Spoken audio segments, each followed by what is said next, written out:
पेट को इतना निचोड़ना, कपड़े की तरह निचोड़ना कि पूरे हमारी जो इंटेस्टाइन है, हमारा जो लिवर है, हमारा जो उसकी मसाज हो जाए। तो क्या होगा, पीछे वाला कंधा मुझे दिखना नहीं चाहिए कि इस हाथ को मैं ऊपर उठाना है जितना उठा सकते हैं ताकि शोल्डर हमारा उठ सके। वक्रासन का जो सबसे अच्छा फ़ायदा होता है वो क्या होता है बताओ? शुगर के लिए क्यों होता है फ़ायदेमंद ये बताओ? लेकिन हाँ, पेनक्रियास का सीक्रेशन अच्छा सा होने लगता है। लेकिन तुम लोगों ने ये भी पढ़ा होगा कि जो शुगर होती है, जो डायबिटीज़ होती है, वो साइकोसोमेटिक डिसऑर्डर है। साइकोसोमेटिक का मतलब समझते हो? ये एक मानसिक बीमारी है, मेंटल। तो मेंटल बीमारी को शरीर पे कितना भी हम निचोड़ें तो उससे फ़र्क नहीं पड़ता, बट फिर भी ये फ़ायदा करता है। क्यों? क्योंकि अगर हम वक्रासन ढंग से करते हैं तो शुगर ज़िंदगी में होती नहीं है। पहली बात तो क्यों नहीं होती है? क्योंकि शुगर, ऐसा लगता है लोगों को कि शुगर हमेशा मीठा खाने की वजह से होती है। ऐसा नहीं है। शुगर के 3 रीज़न होते हैं खाने पीने में। अगर हम देखा जाए, वैसे तो ये आनुवांशिक भी चलती है कि अगर हमारे पेरेंट्स को है, ग्रैंड पेरेंट्स को, हमें होने की संभावना है। बट स्टिल अगर हम शुगर के रीज़न देखें तो 3 सबसे ज़्यादा होते हैं। सबसे बड़ा रीज़न जो होता है वो होता है स्ट्रेस। सबसे बड़ा रीज़न, स्ट्रेस की वजह से शुगर लेवल हमेशा बढ़ता है। दूसरा होता है ऑयली फूड, जंक फूड खाना, और तीसरे पे आता है मीठा खाना। हाँ, वही तो अनहेल्दी लाइफस्टाइल। भाई जब जंक फूड आप बहुत ज़्यादा खाओगे, बॉडी काम नहीं करेगी, तो आपका शुगर लेवल हमेशा बढ़ता है, जिस वजह से ब्लड शुगर बढ़ने लगता है और वो ख़राब हो जाती है हमारे शरीर में। अब प्रॉब्लम क्या है, शुगर को क्यों घातक बीमारी बोलते हैं? क्योंकि शुगर ऐसी बीमारी है जो अकेली नहीं है, वो बाकी बीमारियों को ट्रिगर करती है। अगर शुगर, आपकी डायबिटीज़ बढ़ी हुई है तो आपका ऑपरेशन नहीं हो सकता, आपके पैरों में स्वेलिंग आ जाती है, शुगर के बाद पैर काटने की नौबत आ जाती है। छोटा सा घाव जो 3 दिन में भर जाएगा, बट अगर आपको शुगर है तो वो 3 महीने में भी नहीं भरता है। इसीलिए शुगर बहुत खतरनाक बीमारी है, क्योंकि वो और बीमारियों को ठीक नहीं होने देती है, क्योंकि ब्लड में शुगर लेवल हमेशा बढ़ा रहता है।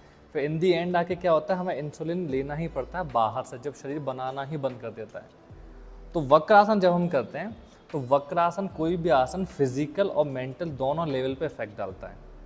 इसीलिए साइकोसोमेट्रिक और डिसऑर्डर होने के बाद भी वक्रासन बहुत फ़ायदा करता है। अब वक्र का मतलब क्या होता है? घुमाना, तिरछा करना। अब वक्रासन जब हम करते हैं, एक असली योग टीचर की पहचान भी होती है कि वो अच्छा वक्रासन करा सके, क्योंकि वक्रासन एक ऐसा आसन है जो हर इंसान के हिसाब से बदलता रहता है। अक्सर हमें लगता है कि हमें सिर्फ पैर को पकड़ लिया तो वक्रासन हो गया, ऐसा नहीं है। पैर को पकड़ना टारगेट है आपके बीच में, पेट के बीच में नाभि वाले हिस्से को, आपके जो पेनक्रियास वाला, उस पर दबाव देना, बहुत दबाव देना कि आपकी सांस उखड़ने लगे, तो होता है वक्रासन सही। ठीक है, चलो अब राइट पैर को मोड़ेंगे, लेफ्ट, हाँ ठीक है, लेफ्ट को मोड़ो। तो ये पैर को हमने मोड़ा। पहली चीज़ क्या होती है कि जैसे हम पैर मोड़ते हैं, अब क्योंकि ये करती है प्रैक्टिस, बॉडी फिट है, तो ये इजीली कर पाएगी। वरना कभी भी देखना, जैसे हम प्रैक्टिस करते हैं तो हम इतने में ही थोड़ा लुढ़कने लगते हैं पीछे।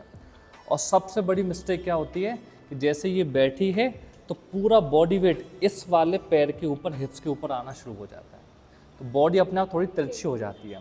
तो पहली चीज़ है कि जो भी इंसान कर रहा है उसको सीधा बैठाओ, इसको ढक्का दो, सीधा बैठे वो, क्योंकि सीधा बैठना अपने आप में, वरना क्या होगा, वरना ऐसे पैर हम पकड़ के बैठने लगेगा, हम ढरकने वाले हैं पीछे। ठीक, अब जो पैर हमने मोड़ा उसकी एड़ी हमेशा दूसरे घुटने के बराबर में होनी चाहिए। अब जो पैर हमने मोड़ा है वो हाथ लेके जाओ कमर के पीछे, बिल्कुल ठीक। अब देखो इसने हाथ रखा, बॉडी में कोई फ़र्क नहीं आया, क्योंकि हाथ कंफर्टेबल है, क्योंकि हाथ हटाओ वापस, क्योंकि अगर ये हाथ हटा भी लेगी तो भी इसकी पीठ सीधी है। और हाथ रखने का पीछे का बस एक ही उद्देश्य होता है, वो है हमारी पीठ को सीधा रखना। ठीक है, रखो हाथ वापस पीछे। अब अपोजिट हैंड को उठाएंगे ऊपर, उठाओ ऊपर। सबसे पहली चीज़ क्या होती है कि इस हाथ को मैं ऊपर उठाना है, जितना उठा सकते हैं, ताकि शोल्डर हमारा उठ सके।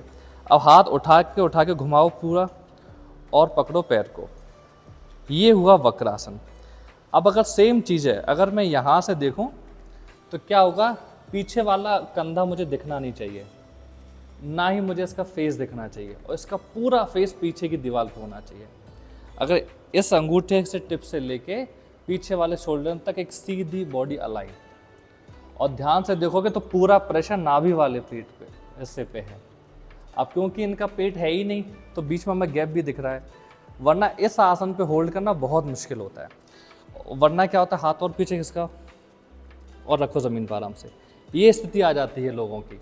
तो इससे हमें पुश क्यों करना है, ताकि ये हमारी पीठ सीधी रहे।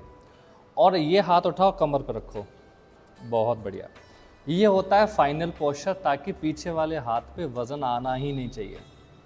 और ऐसे आसन में जब लगातार होल्ड करते हैं, और एक बात सीधी समझ लो, जैसा हम लोग देख रहे हैं ऐसा करना बिल्कुल भी आसान नहीं है शुरुआती लेवल पे, बट डेली प्रैक्टिस करते करते एक स्टेज ऐसी आती है तो तब हमारी बॉडी परफेक्ट हो जाती है। अगर इसका मतलब ये नहीं हम ऐसे नहीं है तो परफेक्ट नहीं है, हाथ ज़मीन पे है, स्टिल हम परफेक्शन के साथ कर रहे हैं। ठीक है, वापस कैसे आते हैं, हाथ ज़मीन पे रखा, पहले फेस सामने, फिर हाथ उठा के वापस, और फिर दूसरा पैर दूसरी तरफ ऐसे ही। ठीक है, अब दूसरी तरफ से भी देख लो, सेम टू सेम, हाथ उठाया ऊपर और पकड़ो पैर। तो ये होता है वक्रासन। अब अगर यहाँ से दिख रहा था तो पहले पूरी चेस्ट लाइन सीधी दिख रही थी, उधर से देखोगे तो पूरी बैक लाइन सीधी दिखेगी।